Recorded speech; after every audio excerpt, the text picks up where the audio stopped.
আজিৰ ভিডিঅ'ৰ প্ৰথম প্ৰশ্নটো হৈছে নিৰ্মলপ্ৰভা বৰদলৈৰ কোন চনত জন্ম হৈছিল? ক 1933 চনৰ 20 জুন, খ 1932 চনৰ 19 জুন, গ 1935 চনৰ 20 জুন, ঘ 1933 চনৰ 19 জুন।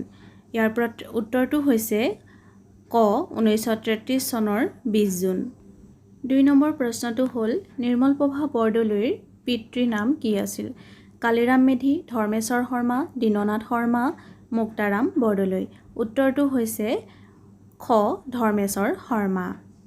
ইয়াৰ পিছৰ প্ৰশ্ন হ'ল নিৰ্মলপ্ৰভা বৰদলৈৰ প্ৰথম কবিতা পুথিখনৰ নাম কি? সমীপেশু, অন্তৰংগ, বনফৰিঙৰ ৰং, দিনৰ পাছত দিন।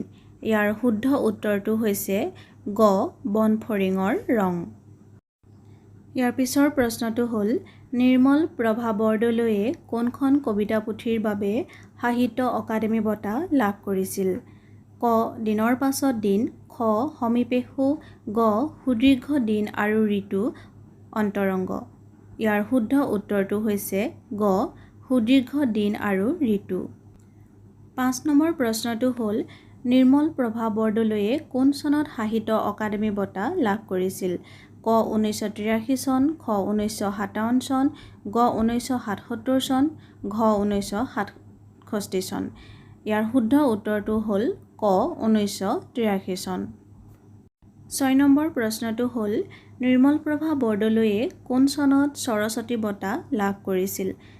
ক 1987 চন, খ 1967 চন, গ 2001 চন, ঘ 2004 চন। ইয়াৰ শুদ্ধ উত্তৰটো হ'ল ক 1987 চন। 7 নম্বৰ প্ৰশ্নটো হ'ল 1991 চনত নিৰ্মলপ্ৰভা বৰদলৈয়ে কোনখন ঠাইত অনুষ্ঠিত অধিৱেশনৰ সভাপতিৰ পদ অলংকৃত কৰিছিল? ক গুৱাহাটী, খ ধুবুৰী, গ নগাঁও, ঘ গোৱালপাৰা। ইয়াৰ শুদ্ধ উত্তৰটো হ'ল খ ধুবুৰী। 8 নম্বৰ প্ৰশ্নটো হ'ল নিৰ্মলপ্ৰভা বৰদলৈয়ে কোনখন শিশু সাহিত্য পুথিৰ বাবে ৰাষ্ট্ৰপতি বঁটা লাভ কৰিছিল? ক চিলচিল চিলা, খ শিৱ, গ সূৰ্য, ঘ আখৰৰ জখলা। ইয়াৰ শুদ্ধ উত্তৰটো হ'ল ক চিলচিল চিলা।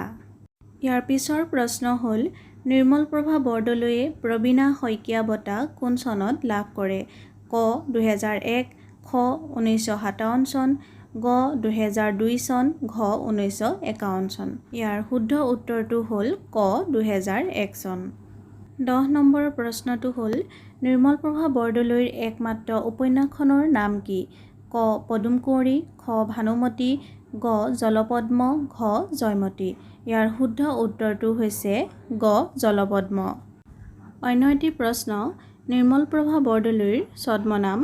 ক মাকন, খ নিৰ্মলা, গ নীলা বাইদেউ। ইয়াৰ শুদ্ধ উত্তৰটো হ'ল গ নীলা বাইদেউ।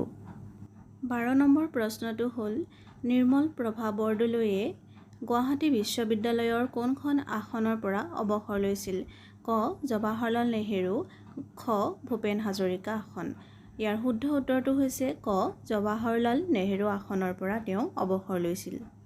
13 নম্বৰ প্ৰশ্নটো হ'ল নিৰ্মলপ্ৰভা বৰদলৈৰ কোনটো দিন প্ৰেৰণা দিৱস ৰূপে পালন কৰা হয়? ক জন্মদিন, খ মৃত্যুদিন। ইয়াৰ শুদ্ধ উত্তৰটো হৈছে ক জন্মদিন, যে নিৰ্মলপ্ৰভা বৰদলৈয়ে জন্ম লাভ কৰা দিনটোক প্ৰেৰণা দিৱস ৰূপে পালন কৰা হয়। অন্য এটি প্ৰশ্ন হ'ল নিৰ্মলপ্ৰভা বৰদলৈৰ নিৰ্মলা নামটো কোনে দিছিল? ক ভৱদেৱ ঠাকুৰ, খ ধৰ্মেশ্বৰ শৰ্মা, গ মুক্তাবালা বৰদলৈ। ইয়াৰ শুদ্ধ উত্তৰটো হৈছে ক ভৱদেৱ ঠাকুৰ। আজিৰ ভিডিঅ'ৰ শেষৰটো প্ৰশ্ন হ'ল নিৰ্মলপ্ৰভা বৰদলৈৰ গৱেষণা গ্ৰন্থ সম্ৰাট, দেৱী, বনফৰিঙৰ ৰং। ইয়াৰ শুদ্ধ উত্তৰটো হৈছে খ দেৱী। নিৰ্মলপ্ৰভা বৰদলৈৰ অন্য দুখন গৱেষণা গ্ৰন্থ হ'ল শিৱ আৰু সূৰ্য।